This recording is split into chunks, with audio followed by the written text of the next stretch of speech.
chance points. It's the difference in the game. Portland State is just physically playing harder than Gonzaga in this first half. 6 on the clock. Dominguez stumbles and then travels. So there's 4.2 to play first half. Gonzaga trailing by a point, and the horses will come back in. Heitfeld and Day. And Gonzaga now with an opportunity to go to the locker room with a lead. And I can guarantee you that locker room will not be a happy place to be here. Here's Bolden. Will he get it away? He does for 3. Too long, tip back, won't count. Portland State has come all the way to Spokane. What an epic adventure it was. And now they find themselves leading at the half on the home court of the 7th-ranked team in the nation, 38-37. Nothing short of amazing so far in Spokane. Gonzaga turned the ball over 7 times. They shot 45%, but it's Portland State. Their sharpshooters from deep, their offensive rebounding, and their second chance points that has kept them in the game. They lead it by a point. It's halftime. Straight ahead from snowy Spokane. We'll be back.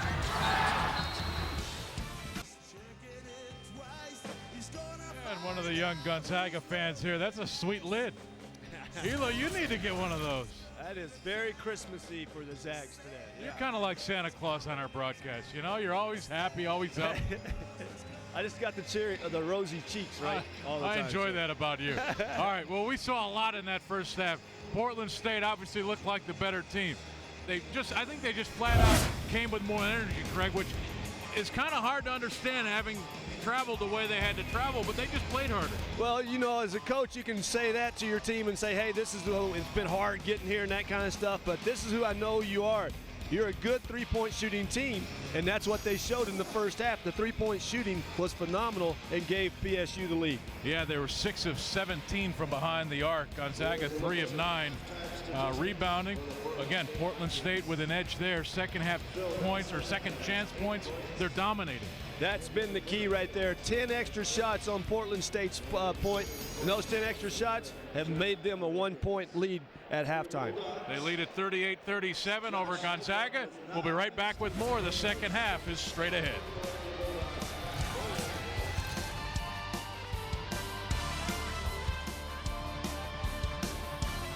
For the College hoops. Sleigh bells ring, are you listening? In the lane. Well, I bet you didn't know that Craig Elo could sing so well. Some shots earlier today around the campus here at Gonzaga. The famous Crosby Center there, of course, named after Bing Crosby, a graduate of Gonzaga way back in the day. But just a beautiful wintry scene. It looks like Christmas around the Inland Northwest. And fans of all ages enjoying this game inside Portland State with a 1-point lead at Gonzaga. And what's got to happen now in the second half? Well, the Bulldogs, they got these people a big present. They're going to unwrap it. It's going to be a 50-point halftime, a second half effort from the Bulldogs. So it's a big surprise. You're waiting for it. And if you're Portland State, to win this game, you got to keep doing what? Don't get complacent. You're doing a very good job of being in control on the offensive end and really setting the tone on the defensive end. So don't change a lot of things. Don't get complacent. Keep trying to get better. All right. The second half, I promise, now is straight ahead. Both teams out on the floor. We'll get to it when we come back.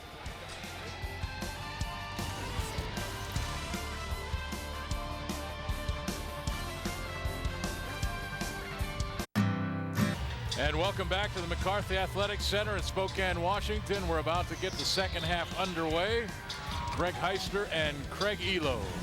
Portland State played the first 20 minutes with Gonzaga, and they led it by a point. And that's where we start the second half. They were led by Jeremiah Dominguez, the reigning Big Sky Player of the Year, 11 points.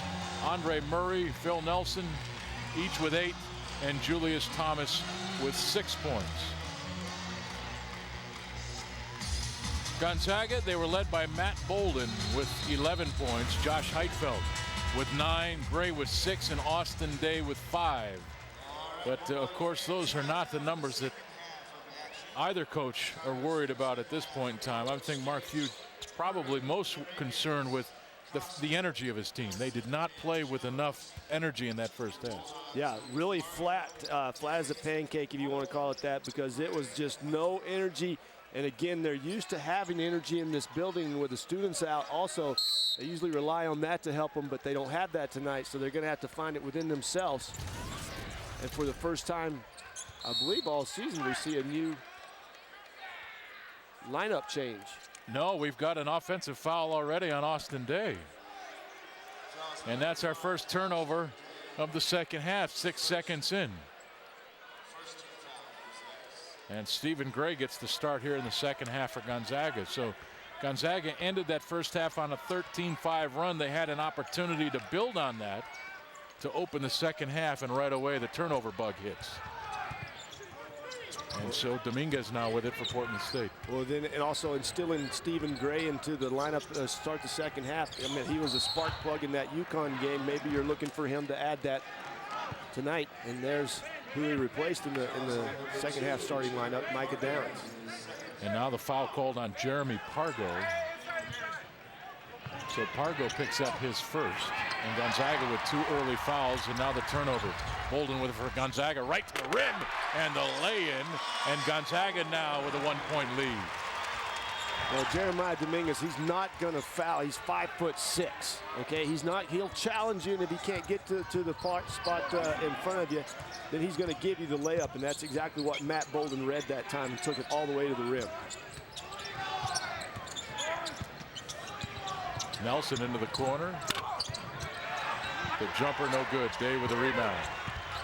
To his point guard Pargo, up the court to Bolden. Here's the skip pass to Gray. And now the bounce to Day. And he goes to the free. No, they call an offensive foul. Day now with his second personal foul. Both coming here in the first minute and 7 seconds of the second half. Craig, is this a foul? Yeah, both offensive. He's leaning. His feet are set, but he's leaning, so it's a tough one for the official to call.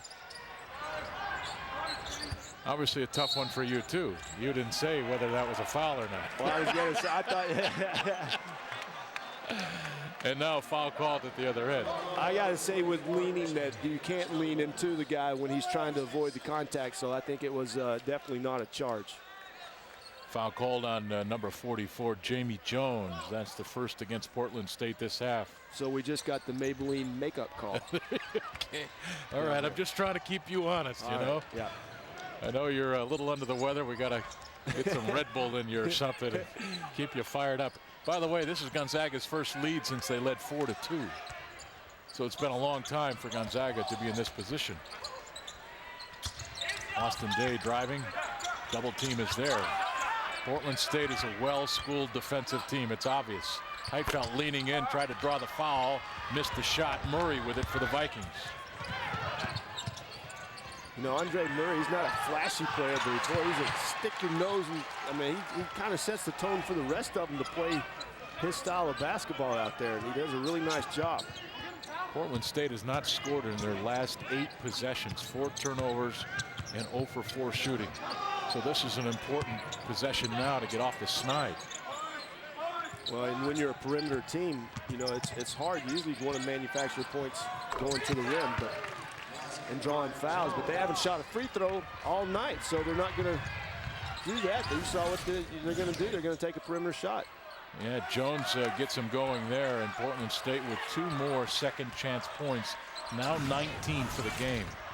Bolden on the baseline, and a foul called here on number 21, Phil Nelson. So Nelson picks up his first personal. Well, I remember, Craig, you and I did the Texas Southern game, which was on the Gonzaga schedule right before the Connecticut game. And now we have Portland State right after the Connecticut game. And there was a feeling around Zagville that maybe there would be some overlooking Texas Southern looking as the inbound lob to Heitfeld is not put in the rim.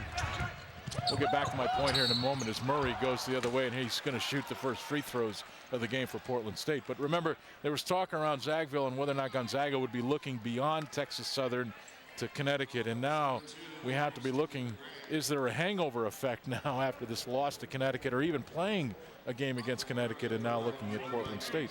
Well, I think players, when they play a game like they did against Connecticut, and it's an overtime game, and you took one of the best teams in the country to the point of almost winning, I think you leave a lot of what you did on the floor back there. So I think, yeah, sometimes it is a hangover effect, and you do linger.